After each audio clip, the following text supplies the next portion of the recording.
constantly moving between India and Sudan. 1,500 are those who are settled. हम directly अपने लोगों को नहीं निकाल पा रहे, हम यूएई और दूसरी कंट्रीज की हेल्प ले रहे हैं। मुझे लगता है कि पाकिस्तान को कोविड हो गया है diplomatic.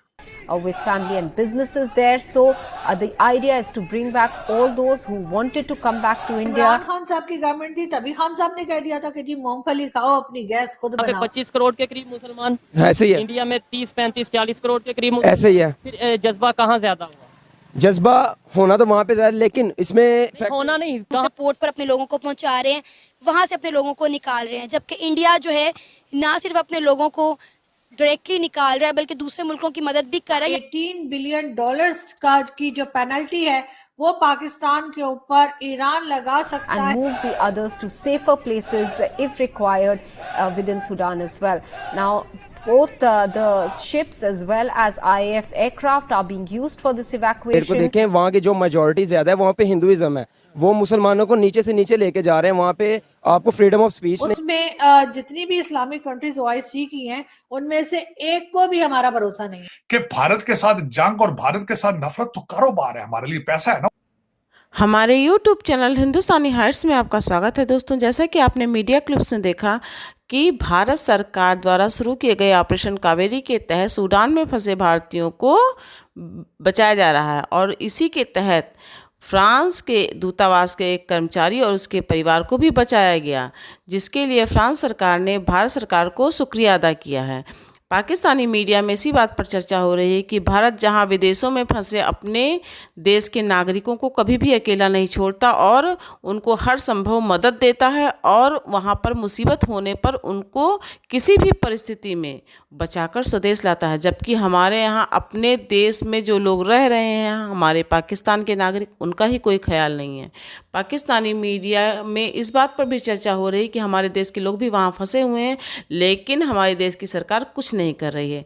So let's enjoy this debate and if you like our content then please subscribe our channel. Thank you.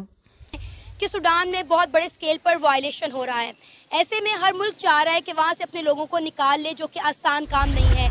India ना सिर्फ अपने लोगों को निकाल रहा है बल्कि दूसरे मुल्कों की मदद भी कर रहा है। फ्रांस ने इंडिया का शुक्रिया अदा किया है कि आपने हमारे एम्बेसी के स्टाफ को वहाँ से बचाया, वहाँ से निकाला। अक्सर हमने ये देखा गया है कि जब भी किसी कंट्री पर बुरा वक्त आता है, जैसे कि तुर्की में जल्जला आया, यूक्रेन और रशिया की वॉर हो गई, इंडिया हमेशा बढ़ चढ़कर हर कंट्री की मदद करता है। लेकिन इस कौम ने 1947 से मजाक शुरू किया। 1947 मैं कल एक इवेंट में था तो मैंने अपनी स्पीच में ये कहा है कि आप अभी भी 1947 में खड़े हैं। वो किस तरीके से 1947 में जो पहला डेलीगेशन 1947 के बाद अमेरिका आया, वो भी कर्जा मांग रहा था। $2 बिलियन उन्होंने मांगा था। आज भी आप कर्जे मांग रहे हैं, नहीं, उन्होंने इमदाद मांगी थी, आज भी आप इमदाद और कर्जे मांग रहे हैं। आप 1947 से आगे चल ही नहीं सके। आपने पाकिस्तान बनाया ही नहीं। और ऐसी ज्यादतियां, ऐसे लोगों को आपने लीडरशिप में लेकर आए हैं कि मैं उनकी पढ़ता हूं तो वो बेसिक कॉमन सेंस नहीं थी उन लोगों के अंदर। नेशनलिज्म तो बहुत बड़ी बात है। और मैं मिन्नतें कर करके मार गया हूं कि Nations can not survive without nationalism.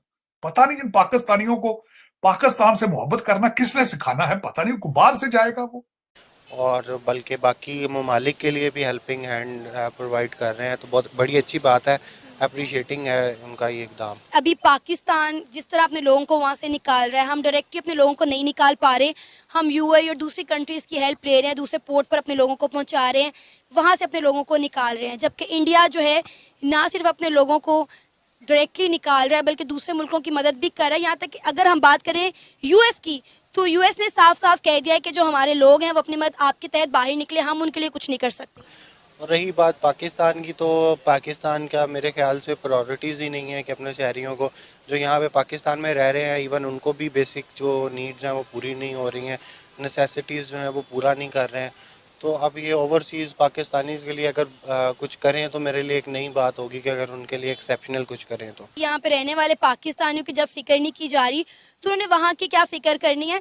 अच्छा, मुझे ये बताएं कि क्या वजह है इंडिया हमेशा सबसे आगे क्यों रहता है? देखिए, उनकी प्रायोरिटीज़ कि जब से हम सेपरेशन ली अंग्रेज़ों से, हमने तब से जो उनकी प्रायोरिटीज़ थी वो कहीं और सेट थी और पाकिस्तान की प्रायोरिटीज़ जो है वो कहीं और सेट थी। तो अब जी ईरान ने कहा है पाकिस्तान से कि जी ये पाइपलाइन का काम या तो आप कंप्लीट कर लीजिए या फिर जी आपको फाइन भरना पड़ेगा तकरीबन 18 बिलियन डॉलर का। जी हाँ, 18 बिलियन डॉलर्स का की जो पेनल्टी है वो पाकिस्तान के ऊपर ईरान लगा सकता है अगर पाकिस्तान ने वो गैस पाइपलाइन कंप्लीट ना की। अब सोचने वाली बात यह है कि ईरान वालों को ये ख्याल भी कैसे आया कि हम उनको 18 बिलियन डॉलर देने वाले, मतलब हम एक एक बिलियन डॉलर के लिए कहां कहां पे ना कर फिर रहे हैं।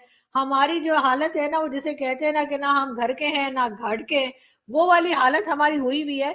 लेकिन ईरान का ख्याल ये है, ईरान के लोग कितने मासूम है ना, है मैं सदके, इतने प्यारे लोग हैं कि उनका ये ख्याल है कि हम अगर पाइपलाइन कंप्लीट नहीं करेंगे, गैस पाइपलाइन जो हमने ईरान से कॉन्ट्रैक्ट किया था, तो उसके बाद होगा ये कि वो हमें 18 बिलियन डॉलर की पेनल्टी डाल देंगे और कहेंगे लाओ निकालो।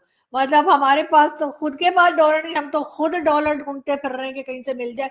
हम भला इनको 18 बिलियन डॉलर कहां से देंगे? अजीब अजीब बहकी बहकी सी बातें ईरान वाले करते हैं। लेकिन वो तो जब इमरान खान साहब की गवर्नमेंट थी तभी खान साहब ने कह दिया था कि जी मूंगफली खाओ, अपनी गैस खुद बनाओ। जी हाँ, तो इस वजह से सारा पाकिस्तान जो है पूरी विंटर जो है मूंगफलियां खाता रहा और उन्होंने सोचा कि हम अपनी गैस खुद बनाएंगे। लेकिन साथ ये कॉन्ट्रैक्ट जो है इसका क्या करें? तो जी इसका वही होगा जो सीपैक का हुआ था। सीपैक भी तो हमने कॉन्ट्रैक्ट ही किया था ना चाइना के साथ कि जी हम सीपैक बनाएंगे, उसके बाद यहाँ पे खुशहाली आ जाएगी, लोगों को रोजगार मिल जाएगा। और चाइना की जो गवर्नमेंट है उन्होंने अपनी जो प्राइवेट कंपनीज है उनसे पैसा लगवाया था और गारंटी दी थी कि जी आपको ना सिर्फ ये कि आपका पैसा वापस मिल जाएगा बल्कि आपको प्रॉफिट भी होगा। तो इस तरह से चाइना की जो कंपनीज थी, प्राइवेट कंपनीज थी, उन्होंने पाकिस्तान में इन्वेस्टमेंट कर दी थी ये सोचकर कि उनको फायदा होगा। कैसे कैसे ख्वाब उनको दिखाए गए थे, लेकिन बहरहाल जब आंख उनकी खुली तो उनके आसपास कुछ नहीं था। कंट्री वो तो आप जानते हैं, जितनी इस्लामिक कंट्रीज हैं, OIC हो गई, उसमें 52 के 56 पता नहीं कितनी कंट्रीज हैं Pakistan Islamic countries, sorry Pakistani countries कह रही हूँ, इस्लामिक कंट्रीज जो हैं उसमें जितनी भी इस्लामिक कंट्रीज OIC की हैं उनमें से एक को भी हमारा भरोसा नहीं है, हालांकि होना चाहिए था। इस्लामिक कंट्री अगर इस्लामिक कंट्री का भरोसा नहीं करेगी तो भला कौन करेगा? लेकिन हुआ ये कि हमने सोचा कि जिस तरह से चाइना और अमेरिका, वर्ल्ड बैंक, IMF और इसी तरह से यूरोपियन कंट्रीज को जिस तरह से हमने मामू बना लिया है, तो यकीनन ईरान वाले भी बन जाएंगे। हम उनसे कहेंगे कि हाँ जी लाओ, हम लगाते हैं जी, गैस पाइपलाइन बनाते हैं, एग्रीमेंट करेंगे, सब कुछ करेंगे और उसके बाद काम कोई नहीं होगा।